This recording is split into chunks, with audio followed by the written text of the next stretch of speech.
The RMS Olympian, the crown jewel of the Thorne shipping line, was a floating palace slicing its way through the deep, indifferent blue of the Atlantic in the summer of 1927.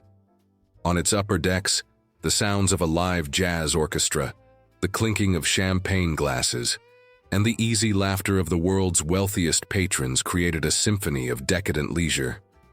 It was a world of silk and diamonds, of business deals struck over five-course meals, a self-contained universe of immense privilege. Down below, in the cavernous, dark, and stiflingly hot belly of the ship, a different world existed. The cargo hold was a labyrinth of crates, trunks, and the groaning, rhythmic pulse of the massive engines. It smelled of grease, of salt water, of the raw industrial power that propelled the palace above.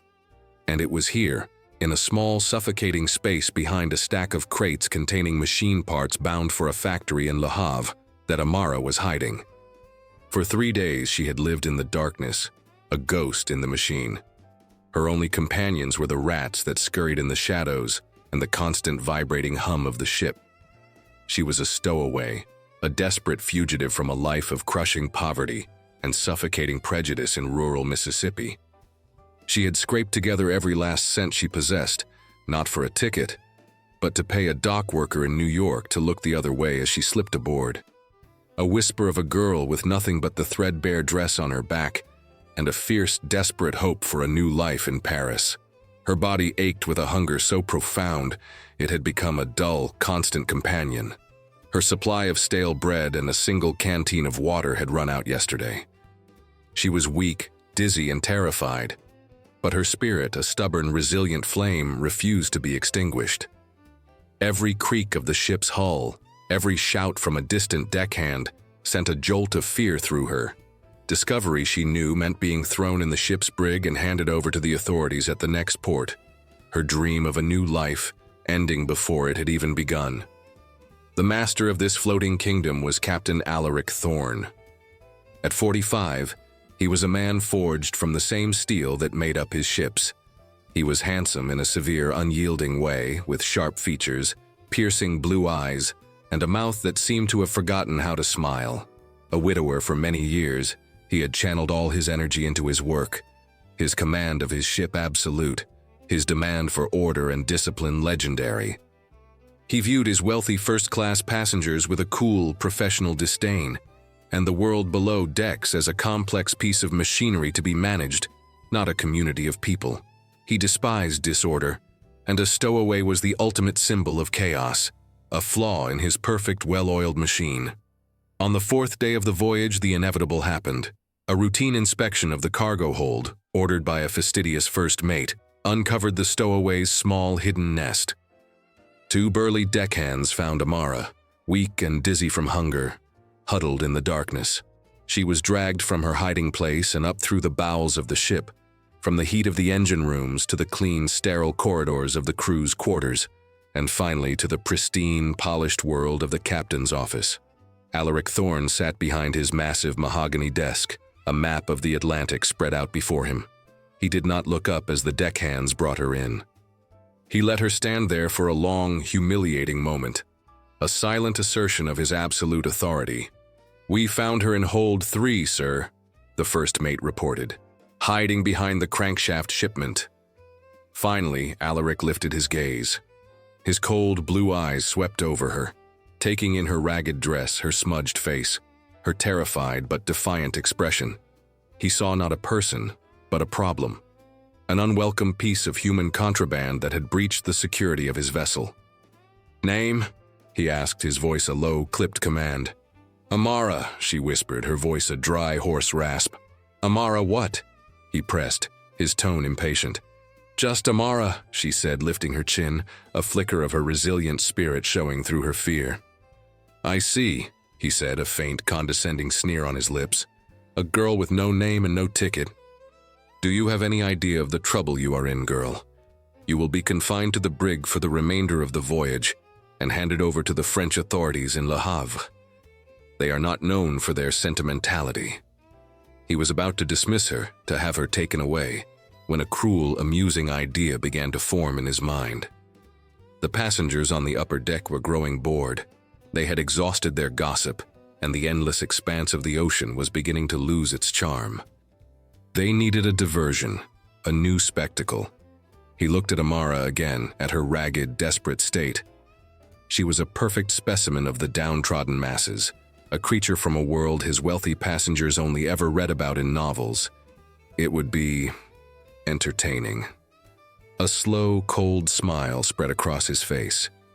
"On second thought," he said, his voice taking on a new, dangerously smooth tone, "confining you to the brig would be a waste of a unique, educational opportunity." He stood up and walked around his desk, circling her as if she were a strange, exotic animal. "My first-class passengers are currently enjoying their afternoon tea on the promenade deck. I believe they would be fascinated to meet a real-life stowaway, to see firsthand the desperate measures the lower classes are driven to." The cruelty of his intention was breathtaking. He was going to put her on display, to turn her desperation into a sideshow for the amusement of the rich. Amara stared at him, her heart pounding with a new kind of terror, one that was worse than being locked in the brig.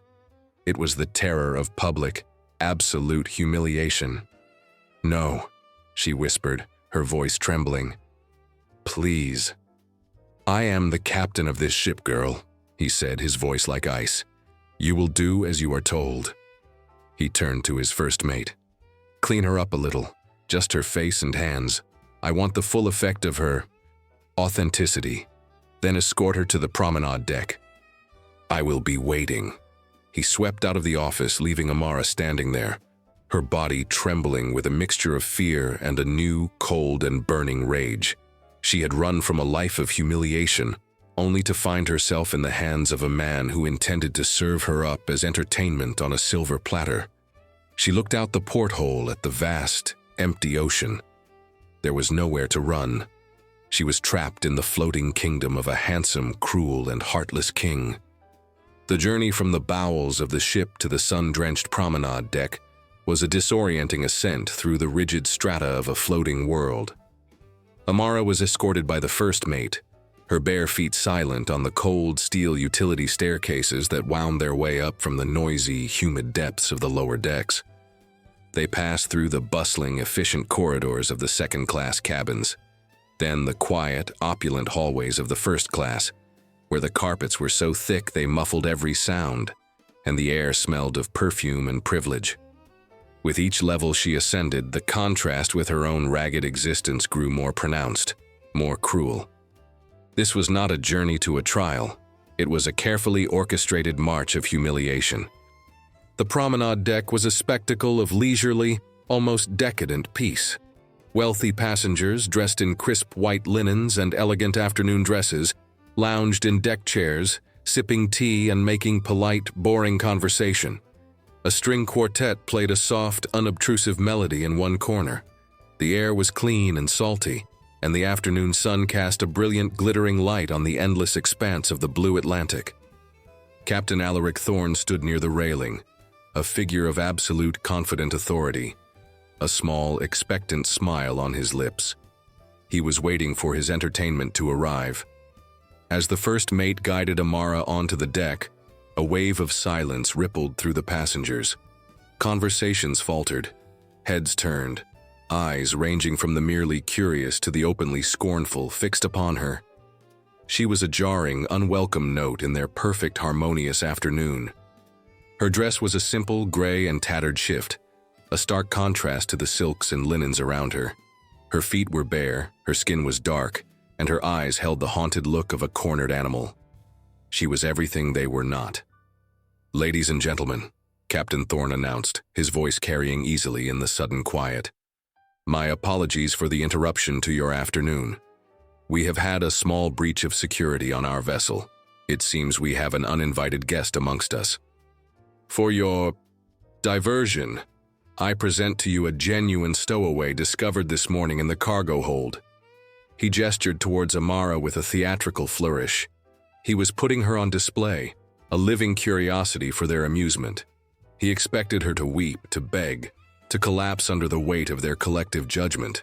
He expected a satisfying, dramatic spectacle of poverty and despair. He was to be profoundly disappointed. Amara, her heart pounding a frantic rhythm against her ribs, did the only thing she could. She drew upon a deep, untapped well of ancestral pride, a resilience forged in the fires of a lifetime of hardship. She lifted her chin, she straightened her back, and she met their stares one by one with a gaze that was not defiant, not angry, but filled with a quiet, unshakable, and utterly unnerving dignity. She did not speak. She did not cry. She simply stood, a silent, regal queen in rags, and refused to be the spectacle they desired. Her silence was a more powerful rebuke than any shouted words could ever be. It was a mirror, reflecting their own casual cruelty back at them. The passengers, who had been ready to be entertained by her misery, now began to shift uncomfortably in their deck chairs. Their amused smiles faltered, replaced by looks of awkwardness and a dawning sense of shame. They were not watching a pathetic creature. They were watching a woman of immense, quiet strength, and their role as her audience was suddenly a very ugly one. Captain Thorne felt the mood of the crowd shift, and a flicker of irritation went through him. His clever little joke was backfiring. This girl was not playing her part. Instead of providing a diversion, her silent dignity was casting a pall over his perfect, leisurely afternoon. He was beginning to lose control of the situation. It was an elderly woman, a wealthy widow named Mrs. Astor, who was a frequent passenger on his ships, who finally broke the spell. She rose from her chair, walked over to Amara, and extended a kind, wrinkled hand. "You look thirsty, my dear," she said, her voice clear and kind. She then turned to a nearby steward. "William, please bring this young lady a glass of water and a plate of sandwiches, immediately." The simple act of human kindness shattered the last of the ugly spectacle. The other passengers began to look away, turning back to their own conversations with a new, forced enthusiasm. The show was over. Captain Thorne, his face a mask of cold fury at having been so thoroughly outmaneuvered, gave a curt nod to his first mate. "Take her back to my office," he commanded. Back in the silent, wood-paneled world of his office, he faced her, his arms crossed, his expression one of deep annoyance. "You have a remarkable talent for causing trouble, girl." "I have a remarkable talent for surviving it," she replied, her voice quiet but strong. It was the first time she had spoken to him since her capture. He was taken aback by her directness. He had expected fear. He was met instead with an unyielding strength. His annoyance began to be replaced by a grudging, unwilling intrigue. "Who are you?" he asked. She told him. Not a long, tearful story of woe, but a simple, unadorned account of her life.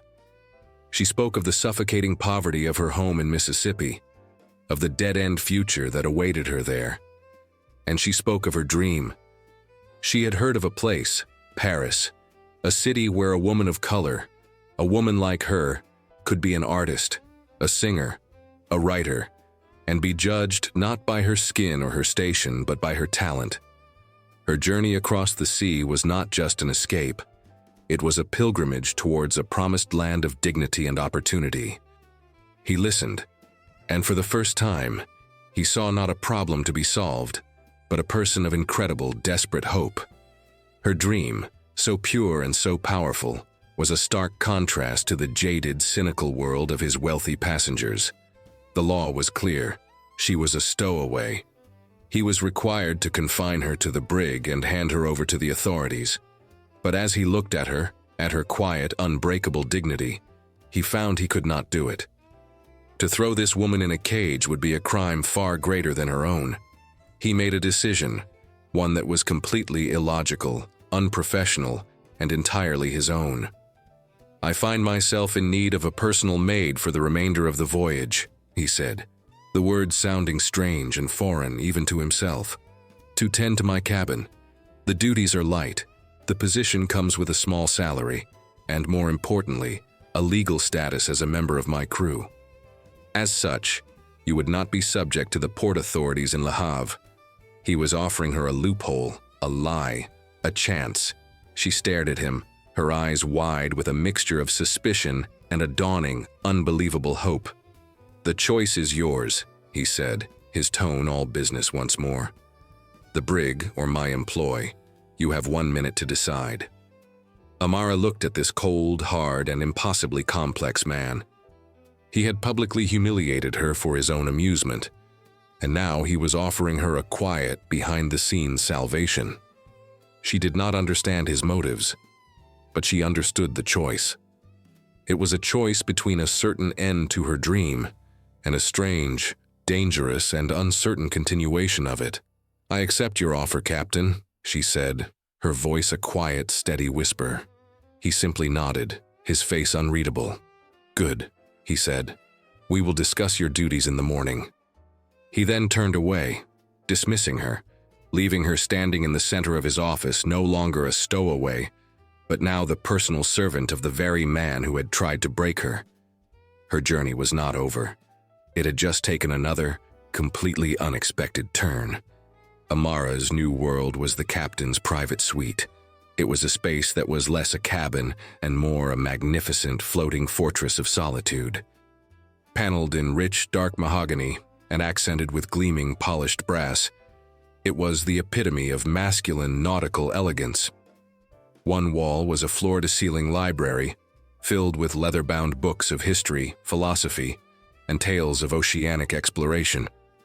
Another was covered in nautical charts, a silent testament to the captain's mastery over the vast, empty world outside the porthole windows. It was a space of immense power, of impeccable order, and of a profound, almost suffocating loneliness. Her own room was a small, Spartan servant's cabin attached to the main suite, but to Amara, who had spent the last week huddled in a dark, rat-infested cargo hold, it was a palace. It had a real bed with clean, crisp linens, a small porthole that offered a sliver of the endless blue ocean, and, most importantly, a door that locked. It was a small private piece of the world that was entirely hers. Her duties were simple, laid out in a series of curt, formal instructions from Captain Thorne. She was to keep his quarters immaculate, serve his private meals, and remain, for all intents and purposes, invisible. The arrangement was a clear one. He had saved her from the brig, and in return, she was to be a silent, efficient ghost in his private world. The first few days were a tense, silent dance of master and servant. She would clean his study while he was on the bridge, the scent of his bay rum and tobacco a constant, unnerving presence. She would serve him his solitary meals at the large dining table in his cabin, her movements quiet and deferential, her eyes always cast downwards. He, in turn, rarely spoke to her, his commands delivered in a low, clipped monotone. He was trying, she knew, to re-establish the immense gulf of status and power between them, a gulf that had been momentarily, uncomfortably bridged by his failed attempt at her humiliation.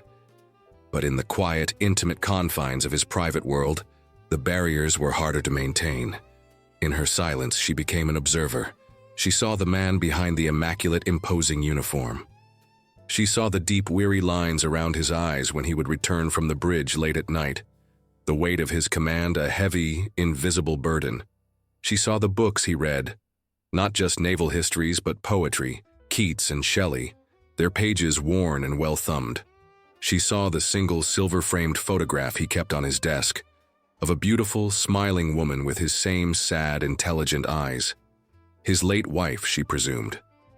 She began to see not a cruel, arrogant captain, but a profoundly lonely man, a widower who had made his ship his fortress against a world that had taken too much from him. He, in turn, found himself increasingly aware of her. Her presence was a quiet, calming force in his otherwise sterile, masculine world. He would notice the small, almost imperceptible changes she brought to his cabin. A book he had left out of place would be returned to its exact spot on the shelf. The brass of his sextant would be polished to an even more brilliant sheen. She was a woman of quiet, meticulous competence, and his orderly, logical mind found a deep, grudging respect for that. But it was her voice that truly began to dismantle his defenses. One afternoon, he returned to his cabin earlier than expected to retrieve a chart. As he approached the door, he heard a sound so unexpected, so out of place in the disciplined silence of his ship, that it stopped him in his tracks. It was the sound of singing. It was Amara. She was in his sitting room dusting his bookshelves, and she was singing to herself in a low, soft voice. It was a blues melody, a song of the Mississippi Delta she had left behind, a tune filled with a raw, soulful longing and a heartbreaking, resilient beauty. Her voice was untrained, but it was magnificent, a pure, clear, and deeply emotional instrument that seemed to fill the entire suite with a lifetime of sorrow and hope. He stood outside the door, hidden, and listened, utterly transfixed. He had spent his life on the sea, a world of harsh, practical realities. He had little time for art or music. But the sound of her voice, it was not just music. It was the sound of a soul. In that moment, she ceased to be a stowaway, a problem, a maid. She became a woman, a person of profound, hidden depths, a keeper of a beauty he did not know existed. He backed away silently, his heart pounding with a strange, unfamiliar emotion. He did not let on that he had heard her, but the knowledge of her secret gift changed everything. His gaze would now linger on her as she served his meals, a new, questioning light in his eyes. Who was this woman? The true turning point, the event that would shatter their carefully maintained distance forever, came in the form of a storm.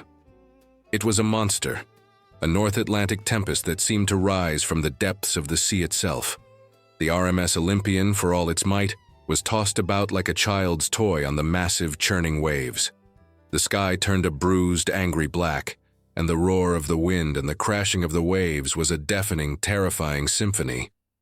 For 36 hours, Captain Alaric Thorne did not leave the bridge.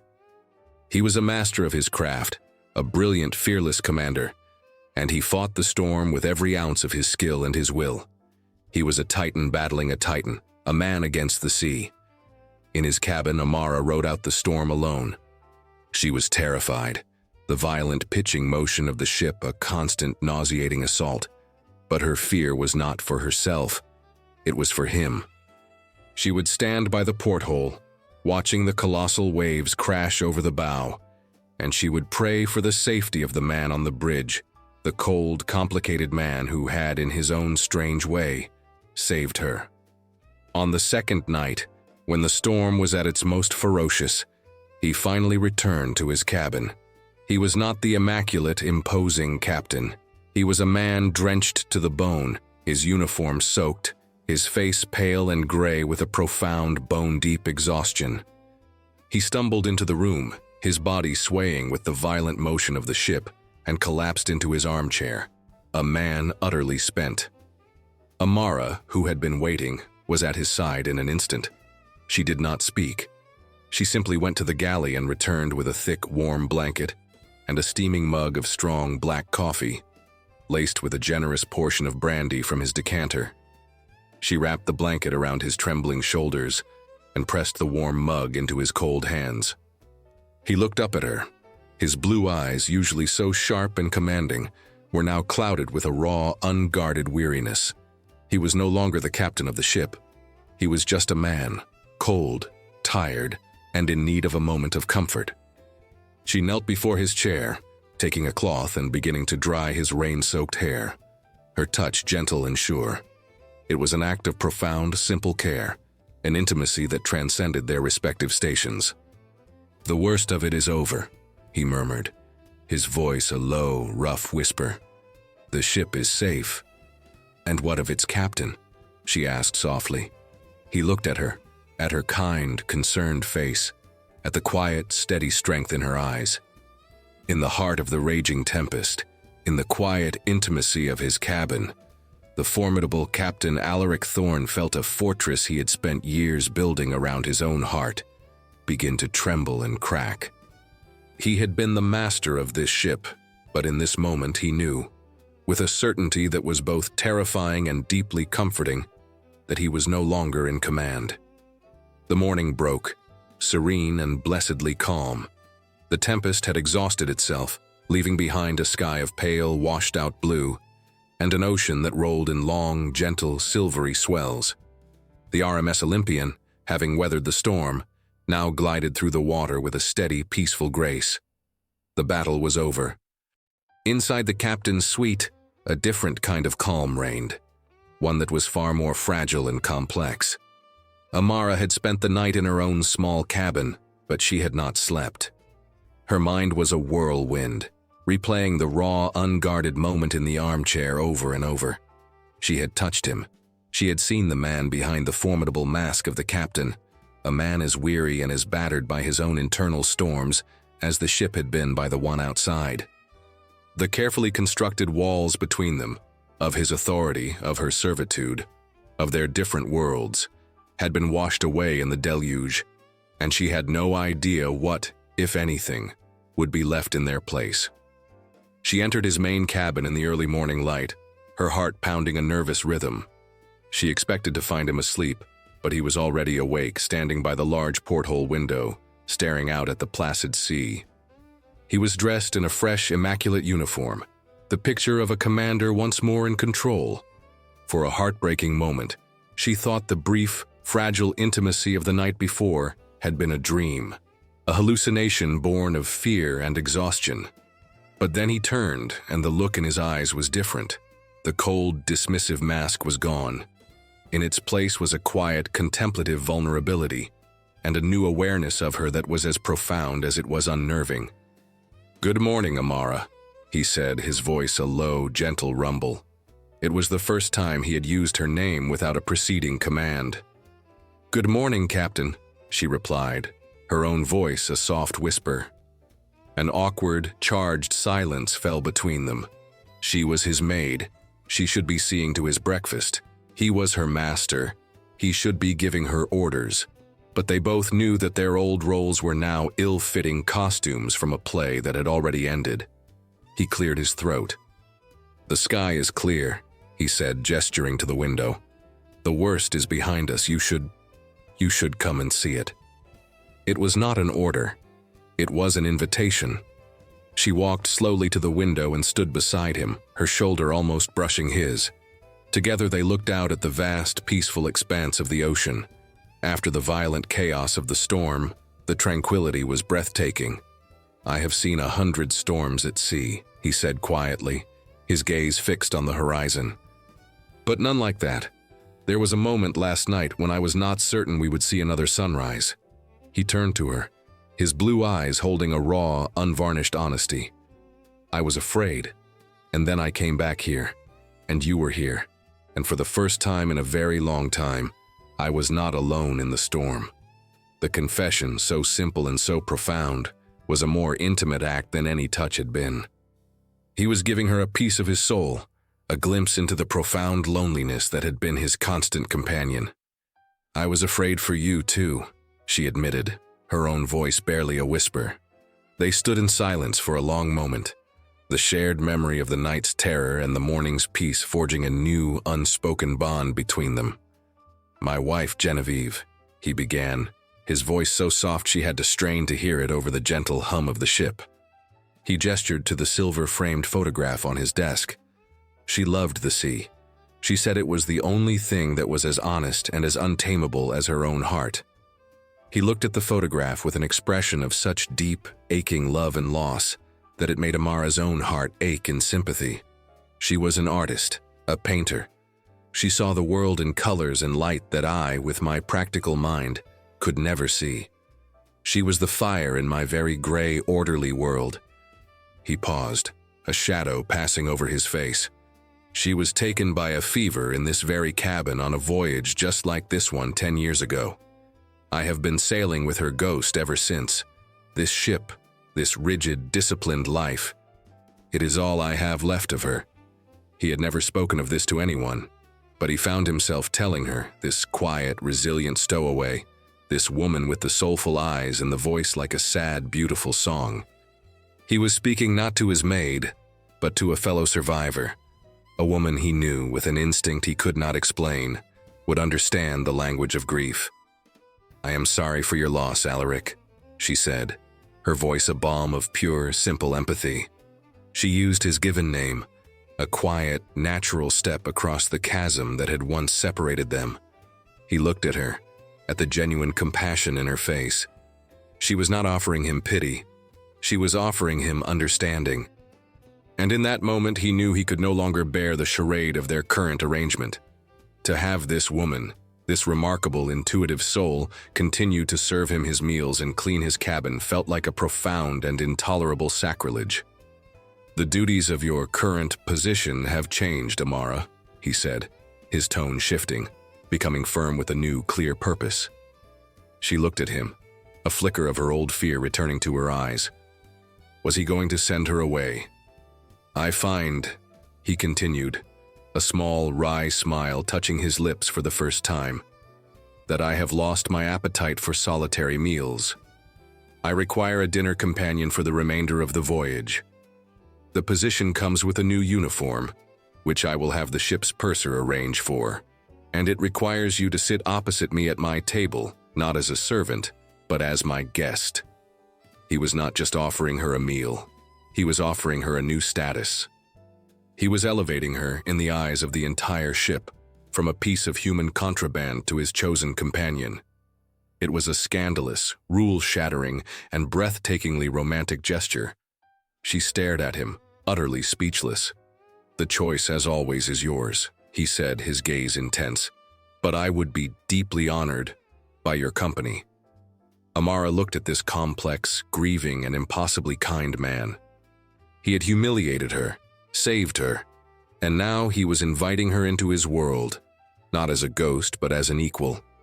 Her dream of a new life, a life of dignity, had seemed a world away. But as she stood here, in the quiet of the captain's cabin, she realized it was much, much closer than she had ever imagined. "I would be honored to accept, Captain," she said, a slow, beautiful, and hopeful smile spreading across her face. The news of the captain's new dinner companion spread through the ship's crew like wildfire. It was a scandal, a delicious piece of gossip that was whispered from the engine room to the galley. The formidable, unapproachable Captain Thorne, a man who had not shared a meal with a woman in his private quarters in a decade, was now to dine nightly with the very stowaway he had publicly shamed. It was a development that baffled and intrigued everyone. For Amara, the first evening of their new arrangement was a terrifying ordeal. The ship's purser, at the captain's request, had provided her with a simple but elegant evening dress of deep blue silk. It was a beautiful garment, but it felt like a costume for a role she did not know how to play. She was no longer a maid, but she was not a first-class passenger either.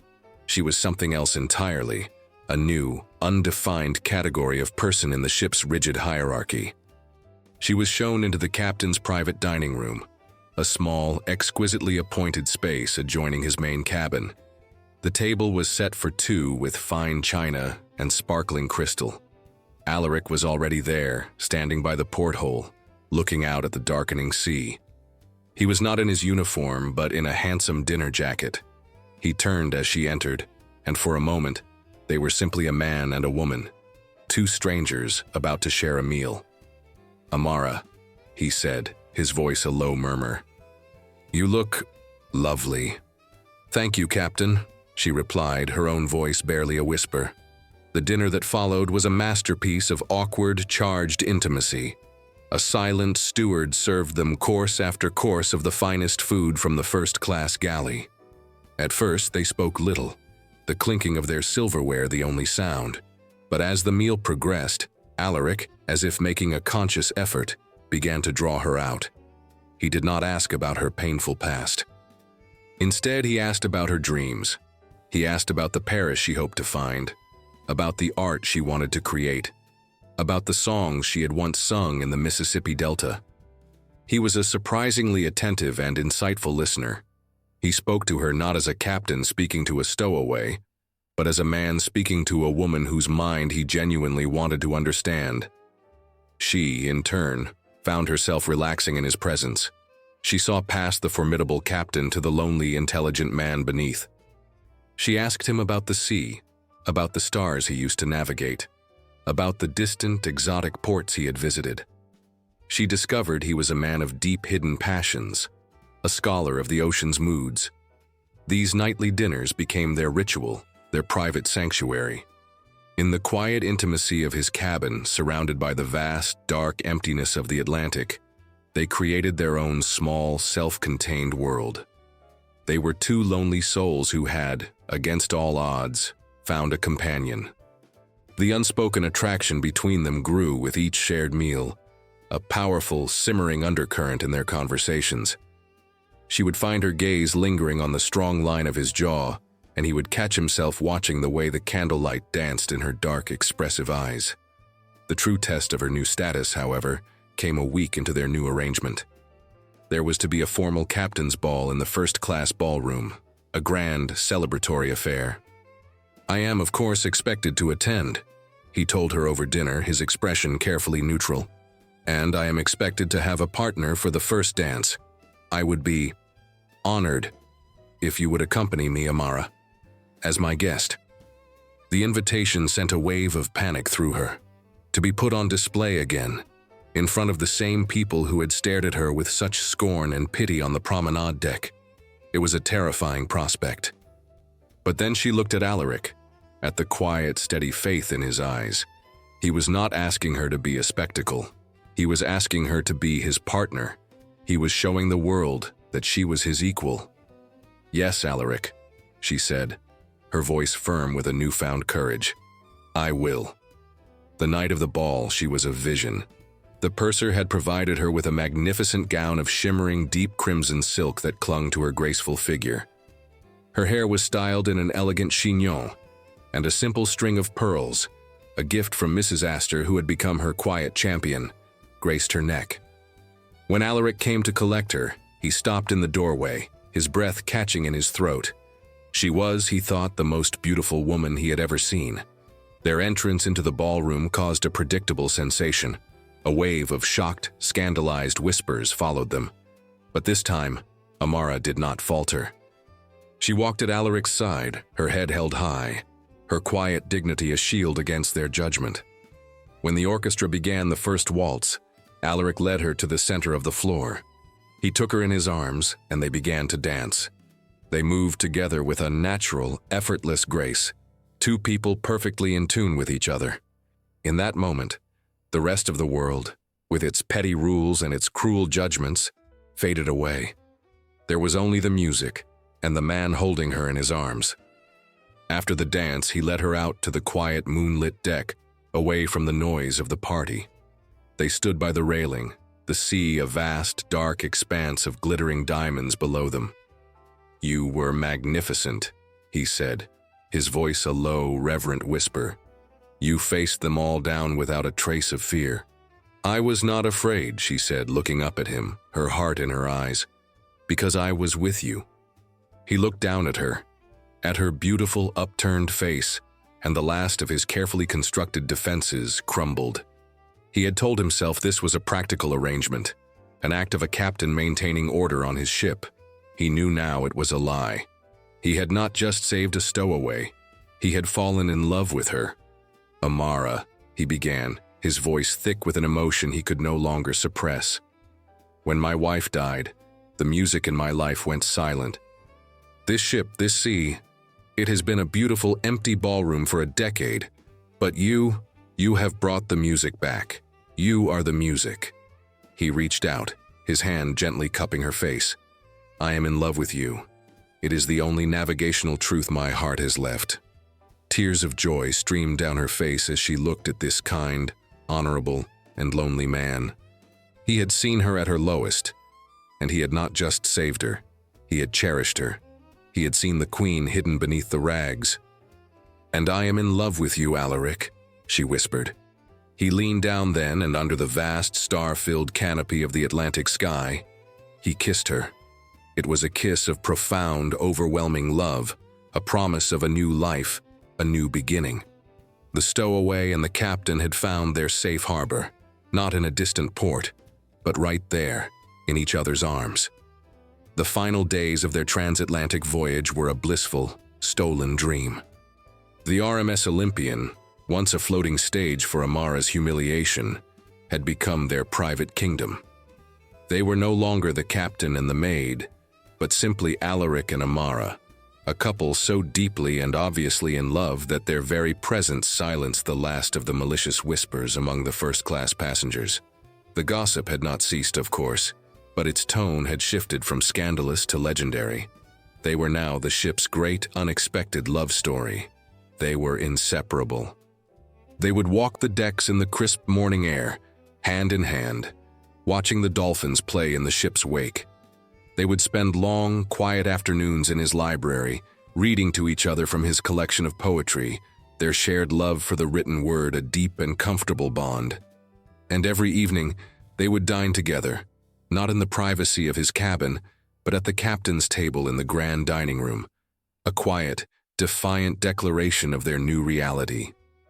Alaric, the man who had been a ghost in his own life for a decade, was transformed. The cold, severe mask of the captain was gone, replaced by the warm, easy smile of a man in love. He laughed, a deep, genuine sound that surprised and delighted his crew. He had spent years as the master of a perfect, sterile machine. Amara had taught him how to be the heart of a home. For Amara, it was as if she were seeing the world for the first time in full, vibrant color.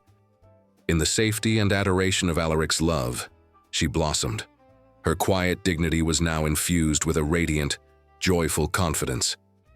The shy, soulful voice he had once overheard in his cabin now filled their evenings with song, not as a performance, but as a simple, beautiful expression of her happiness. She had boarded this ship a frightened fugitive with a desperate, impossible dream. She now felt like the queen of the world. But as the coast of France appeared on the horizon, a faint, hazy line of promise, the beautiful dream began to collide with the harsh reality of their situation. The ship, their private sanctuary, was about to dock, and the laws of the land were about to render their own unspoken laws of the heart null and void. The conversation they had both been dreading took place in the quiet of his office, the coastline now a clear and present fact outside the porthole window.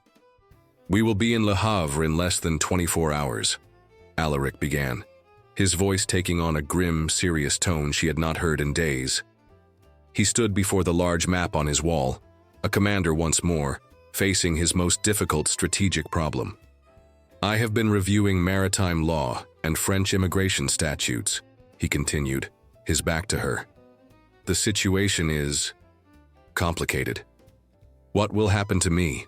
Amara asked, her voice quiet, the old, familiar fear a cold knot in her stomach. "Legally," he said, turning to face her, his expression pained, "you do not exist. You have no papers, no passport, no record of your embarkation. You are a stowaway. As captain of this vessel, I am bound by international law to report your presence to the French authorities the moment we dock. And what will they do?" He sighed, a deep, weary sound. "They will detain you. As a stateless person with no means of support, you will likely be held in a detention center before being deported back to the United States on the next available ship, back to the very life you fled." The words were a death sentence to her dream. All of this, the love, the hope, the promise of a new life, was about to end. She would be sent back, disgraced, to a world that had no place for her. A profound, crushing despair washed over her. But then she looked at Alaric's tormented face, and her own fear was replaced by a fierce, protective love.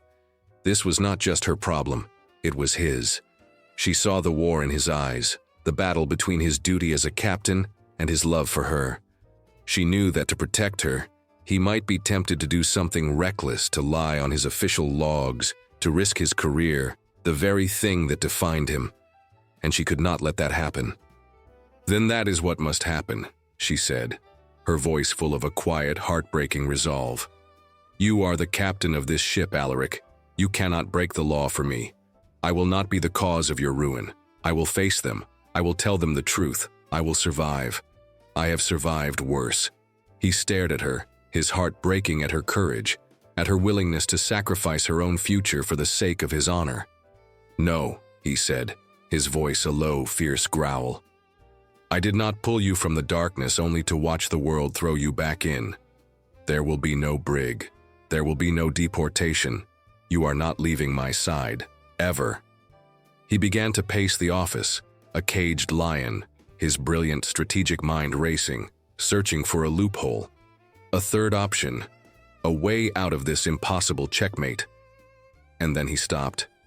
A strange, slow, and brilliant smile spread across his face. He looked at her, his blue eyes suddenly shining with a new, audacious light. "They are the laws of the land, it is true," he said, a new excited energy in his voice. "But we are not yet on the land. We are at sea, and at sea," he said, tapping a large leather-bound book on his desk. "There is a different, older law. The captain's law." She looked at him confused. He walked to her, taking both of her hands in his. "The law of the sea, Amara, grants the captain of a vessel in international waters the authority to perform certain legal ceremonies, including the power to join two people in marriage." Her breath caught in her throat as she understood. "If you arrive in Le Havre as a nameless stowaway, you are a problem for the authorities," he explained, his eyes twinkling with the thrill of his own brilliant solution. "But if you arrive as Mrs. Alaric Thorne, the legal wife of this ship's captain, a citizen of the world by marriage, you are not a problem. You are a passenger of distinction. Your entry will be a formality." They would not dare to question it. He was not just talking about a legal solution. He was talking about their future. He was offering her not just a loophole, but a lifetime. He knelt before her, there in the quiet of his office, the coast of their new life visible on the horizon. "I have fallen in love with you more deeply than I ever thought possible, Amara," he said, his voice thick with emotion. "I cannot imagine my life, my world, my future, without you in it. This is not a proposal of convenience. It is a proposal of absolute necessity. For my own heart." He looked up at her, his soul in his eyes. "Marry me, Amara. Marry me here, on this ship, in this world we have created together. Be my wife, in the eyes of the law and in the eyes of my heart, forever." Tears of joy streamed down her face. He had found it. The one perfect solution. The one perfect path to their future. It was not a desperate escape. It was a joyful declaration. "Yes, Captain," she whispered, her voice full of a love so powerful it felt as boundless as the sea itself. "Yes, I will marry you." The news of the captain's impending marriage, to be held on the ship itself, spread through the decks of the RMS Olympian with the speed of a gale-force wind. It was a scandal of the most delicious and romantic kind, a real-life fairy tale unfolding before the very eyes of the crew and passengers. The story was now complete. The cruel joke on the promenade deck, the quiet companionship that followed, the passionate defense at the captain's ball, and now a wedding at sea. The ship was no longer just a vessel crossing the ocean. It was the stage for the most unforgettable love story they had ever known. Alaric Thorne, a man who had not acted on impulse in over a decade, was now a man galvanized by a new and powerful purpose. He had less than 24 hours to arrange a wedding, and he did so with the same decisive, commanding efficiency with which he ran his ship. But this time, his actions were fueled not by duty, but by a profound and joyful love. The entire ship seemed to conspire in their happiness. The first mate, a loyal man named Mr. Henderson, proudly accepted the role of best man. Mrs. Astor, the kind elderly widow who had first shown Amara compassion, wept with joy when asked to be her matron of honor. The ship's chef, a temperamental Frenchman who had been quietly impressed by Amara's knowledge of Parisian cafes, declared he would create a wedding feast worthy of a queen. The members of the ship's orchestra volunteered to play for the ceremony. The crew, who had come to deeply respect the quiet, dignified young woman who had captured their formidable captain's heart, worked with a cheerful energy to make the day perfect. For Amara, it was a dizzying, beautiful dream. The ship's purser, at the captain's request, opened the ship's onboard boutique for her. There, among the Parisian couture intended for the wealthiest passengers, she chose her wedding dress. It was not a traditional white gown, but a simple, breathtakingly elegant sheath of deep, twilight blue silk that matched the color of the sea at dusk. They were married on the aft deck at sunset. The setting was simple, yet more magnificent than any cathedral. The sky was a fiery, brilliant canvas of orange, pink, and gold, and the endless expanse of the calm Atlantic was their witness. The small, loyal group of guests stood in a semicircle as the ship's orchestra played a soft, gentle melody. Amara, escorted by a proud and fatherly Mr. Henderson, walked towards the man she loved. She was no longer the frightened stowaway in rags, but a radiant, confident woman, her quiet dignity now shining with an inner light of profound happiness. Alaric watched her approach, his heart so full of love for this incredible, resilient woman, that it felt as if it might break its moorings. He was not just gaining a wife, he was reclaiming his own soul. As the ship's captain, Alaric had the legal authority to perform the ceremony himself, but he chose instead to stand as the groom. The ship's chaplain, a kind, elderly man, officiated. Their vows, spoken in clear, strong voices against the gentle murmur of the sea, were a testament to their improbable journey. "I found you in the darkness of my ship's hold," Alaric said, his voice thick with an emotion he no longer tried to hide, as he slid a simple, beautiful diamond band onto her finger. "But in truth, I was the one who was lost, adrift in a sea of loneliness. You, Amara, with your quiet strength and your unbreakable spirit, you became my true north. You are my safe harbor. I promise to be yours for all the days of my life." Tears streamed down Amara's face as she placed a matching ring on his finger. "I came to you a ghost, with no name and no future," she whispered. "You gave me a sanctuary. You gave me a voice, and you gave me a love I never knew existed. You are the captain of my heart, Alaric, and I promise to be your loyal and loving first mate in any storm for all of our days." When the chaplain pronounced them husband and wife, Alaric pulled his bride into his arms and kissed her, a deep, loving kiss that sealed their vows. The small crowd erupted in heartfelt cheers, their joy for the unlikely couple genuine and overwhelming. Their reception was a simple, magical affair on the deck under the newly emerged stars. They shared a magnificent meal, they drank champagne, and they danced their first dance as husband and wife to the sound of a lone violin, the moonlit ocean their private ballroom. The next morning, the RMS Olympian sailed into the port of Le Havre, France. The real world, with its rules and its laws, awaited. As was protocol, a stern-faced French immigration official came aboard to clear the first-class passengers. He set up his small desk in the main lounge, his face a mask of bureaucratic indifference. Captain Alaric Thorne was the first to approach the desk. On his arm, looking the very picture of elegance and grace, was his wife. "Good morning, Captain Thorne," the official said, his tone respectful. "Good morning, Inspector," Alaric replied, his voice calm and steady. "Allow me to present my wife, Mrs. Amara Thorne. We were married at sea yesterday. I have all the necessary paperwork from the ship's log." He placed their passports and the freshly signed marriage certificate on the desk. The inspector looked at the documents. He looked at the beautiful, dark-skinned woman in the elegant traveling suit, who met his gaze with a calm, confident smile. He looked at the formidable, respected captain, who stood beside his new wife with an air of unwavering, protective pride. The inspector, a man who had seen every kind of story pass through his port, saw the truth of this one in an instant. He picked up his stamp, and with a firm, definitive thud, he stamped Amara's new passport.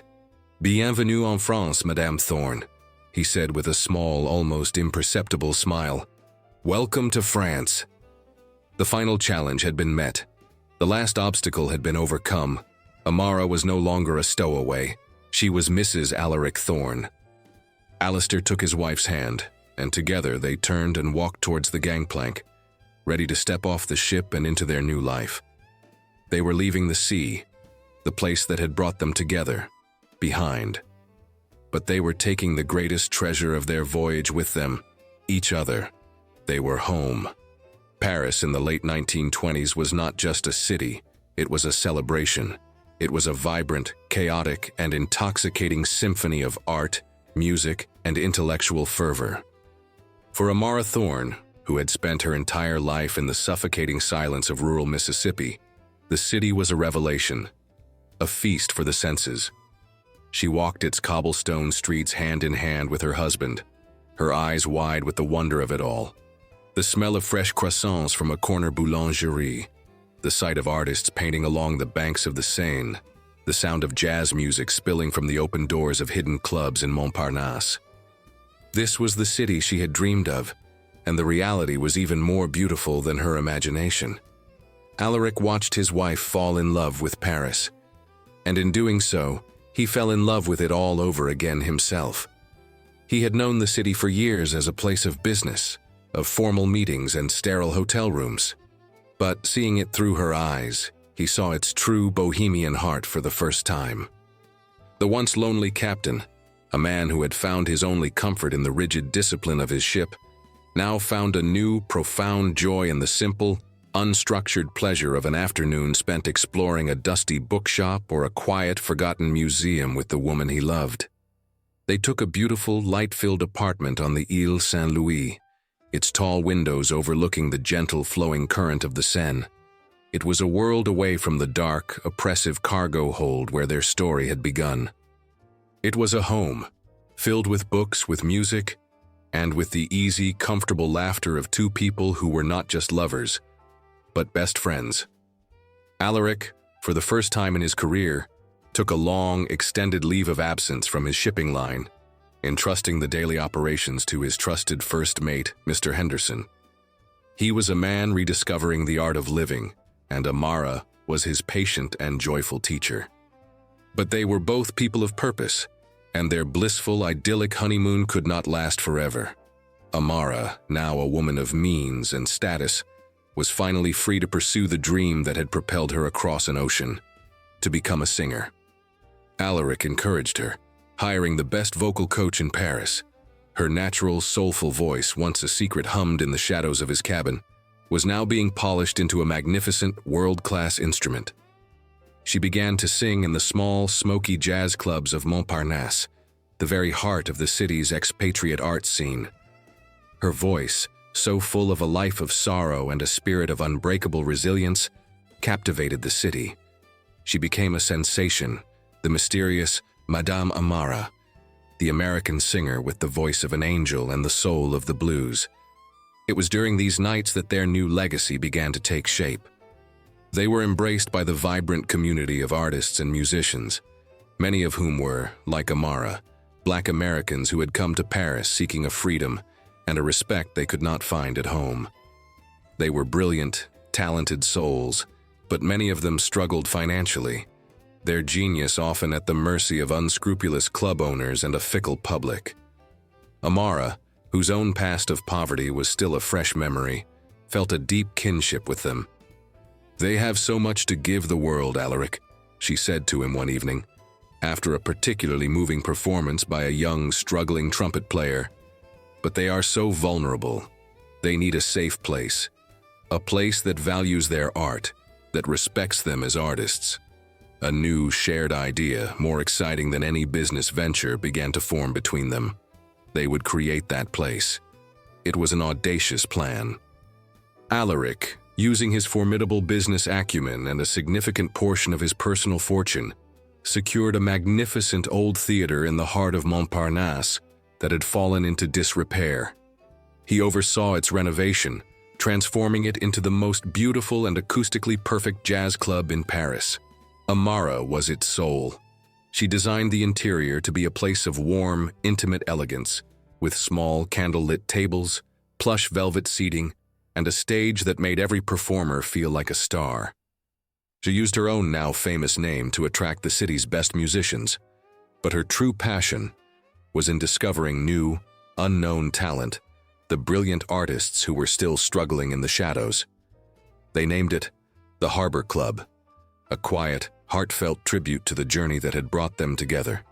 It was to be a safe harbor for artists, a place where the only currency that mattered was talent. The grand opening of the Harbor Club was the most anticipated event of the Parisian social season. The club was a masterpiece, a perfect fusion of Alaric's meticulous planning and Amara's soulful vision. The highlight of the evening was Amara herself. She took to the stage, not as a hired singer, but as the proud hostess and queen of her own domain. She sang a single beautiful ballad, a song of a long and difficult journey that had ended in a safe and loving harbor. Her voice, now a magnificent polished instrument, soared through the silent, captivated room, a testament to her own incredible journey. Alaric stood at the back of the room watching his wife. The light from the stage caught the tears of pride and love that shone in his eyes.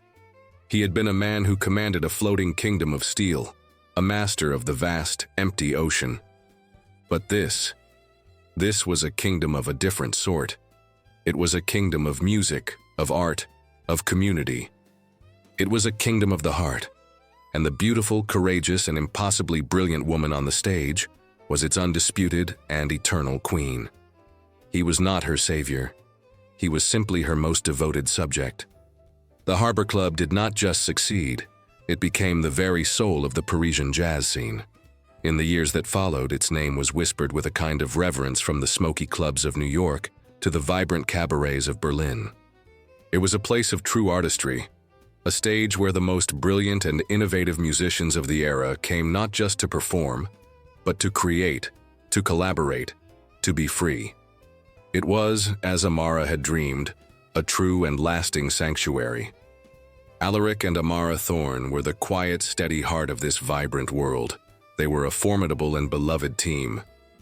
Alaric, the man who had once commanded a shipping empire with cold, detached efficiency, now managed their cultural empire with a new, profound sense of purpose.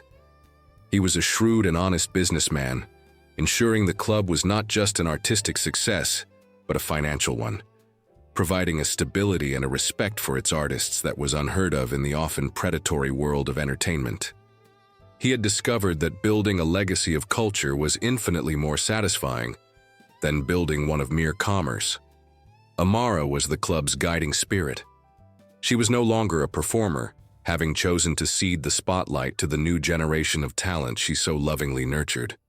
She was a mentor, a producer, a woman with an unerring eye for genius and a deep, empathetic understanding of the artistic soul. She discovered and launched the careers of a dozen now famous musicians. Her quiet belief in them, often the only encouragement they needed to achieve greatness. Their apartment above the club became a famous, informal salon, a gathering place for the city's most brilliant minds. On any given evening, one might find a young, revolutionary painter, a celebrated expatriate writer, and a fiery political philosopher all engaged in a passionate, wine-fueled debate in their living room, with the magnificent, soulful sounds of a jazz trumpet drifting up from the club below. Their greatest collaboration, their most beautiful creation, however, arrived 2 years after the club opened. A daughter, whom they named Genevieve, after Alaric's late wife, a gesture of healing and continuity that was Amara's idea. Genevieve was a child of music and of love, a perfect fusion of her father's quiet, thoughtful intensity and her mother's radiant, soulful spirit. She grew up with the world's greatest musicians as her uncles and aunts, the club her playground, the rhythm of jazz the lullaby of her childhood. The Thorne family, which had once been a lineage of lonely captains, had been reborn. One cool autumn evening, nearly a decade after their fateful voyage, a familiar face from their past appeared at the club. It was Mrs. Astor, the kind elderly widow who had been Amara's first ally on the ship. She was now frailer, her steps slower, but her eyes still held the same spark of intelligent kindness. Amara and Alaric greeted her with the warmth of a long-lost family member. They sat with her at the best table in the house, and she looked around the vibrant, happy club, her eyes wide with a quiet awe. I remember a young, terrified girl standing on the promenade deck, facing down a room full of fools with nothing but her own silent dignity. "Mrs. Astor said, her voice a soft, papery whisper as she took Amara's hand. "And now look at you, a queen in her own beautiful kingdom." She looked at Alaric, at the profound, open love in his eyes as he looked at his wife. "You were always a good captain, Alaric, but she said, smiling at Amara, "has made you a great man." Later, as a legendary trumpet player filled the room with a haunting, beautiful melody, Mrs. Astor shared a piece of news from the world they had left behind. She spoke of Arthur Sinclair, the cruel, petty man from Amara's past. His fortunes had turned, his businesses failing in the Great Depression, and he had ended his days a bitter, forgotten man. It was news received not with triumph, but with a quiet, sad acknowledgement of a life wasted on cruelty. Their own life, built on a foundation of a single, unexpected act of kindness, stood in stark and beautiful contrast. After their guests had departed, and the last notes of music had faded, Alaric, Amara, and a now sleepy Genevieve walked up the stairs to their apartment. The club below was quiet, but the air was still humming with the ghost of the night's beautiful music. They stood for a moment in the living room, looking out the large window at the glittering lights of Paris. "She was right, you know," Alaric said, his voice a low, contented murmur, as he pulled his wife and daughter into a hug. "You are a queen." Amara leaned her head against his shoulder, her heart full of a peace so profound it was a physical presence. "Only because I found my harbor," she whispered. He looked at his wife, the stowaway who had become his entire world, and at his daughter, the beautiful living embodiment of their love.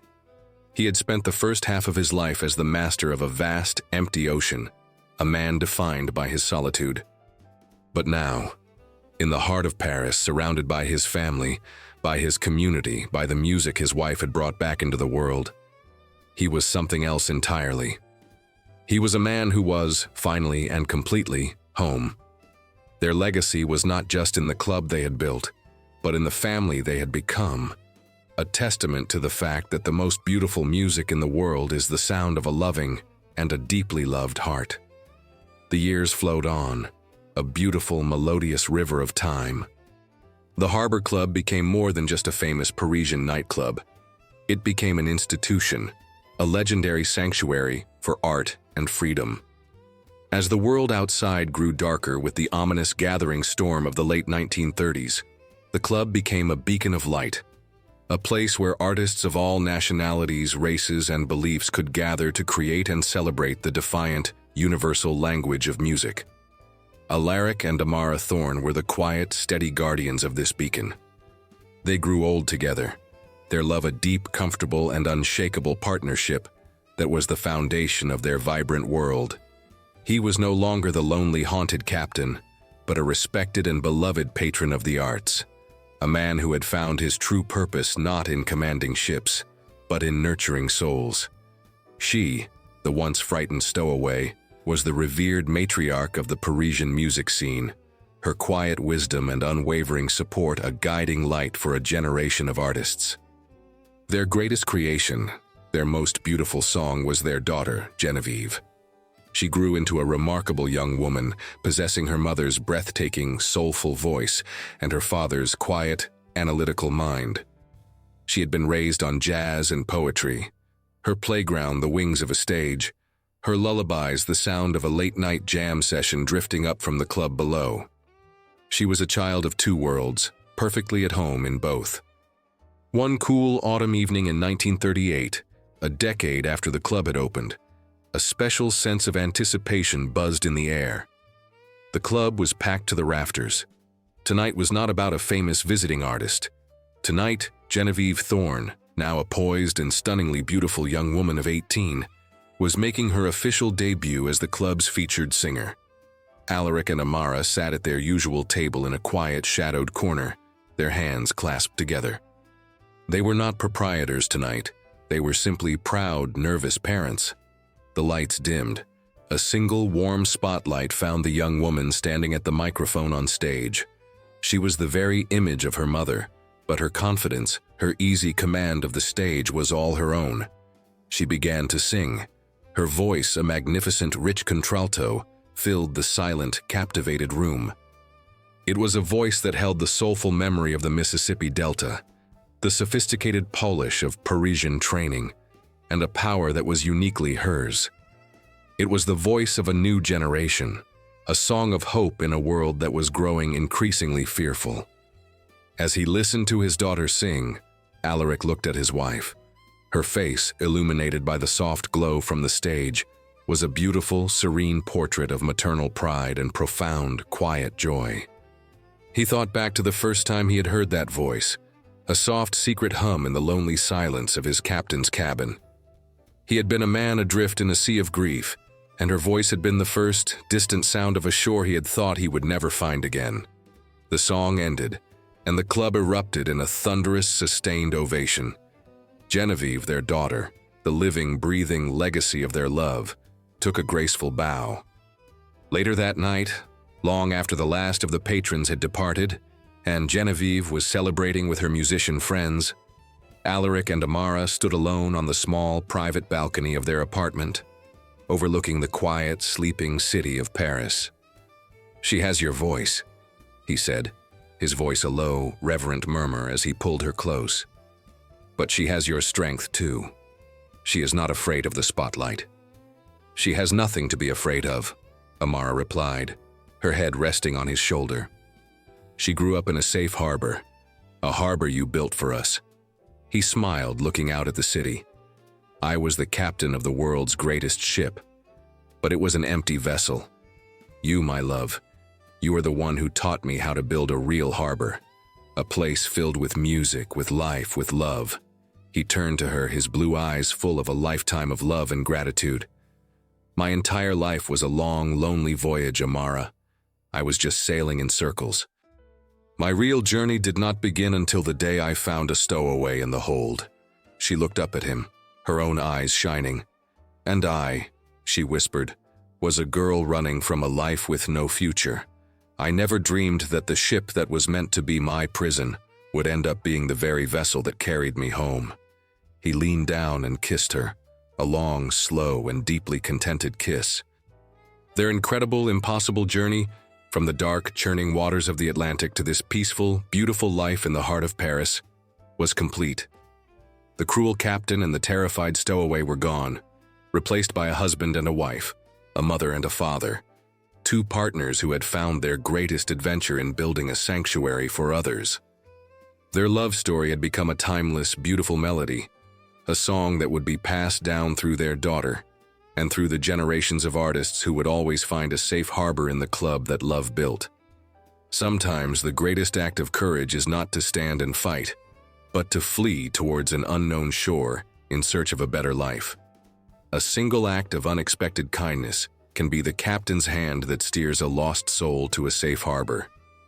Your true home is not a place on a map, but a space where you are seen, cherished, and given the freedom to sing your own unique song. The most beautiful legacy we can leave is not an empire of power, but a sanctuary of hope that shelters and inspires others to share their own gifts with the world.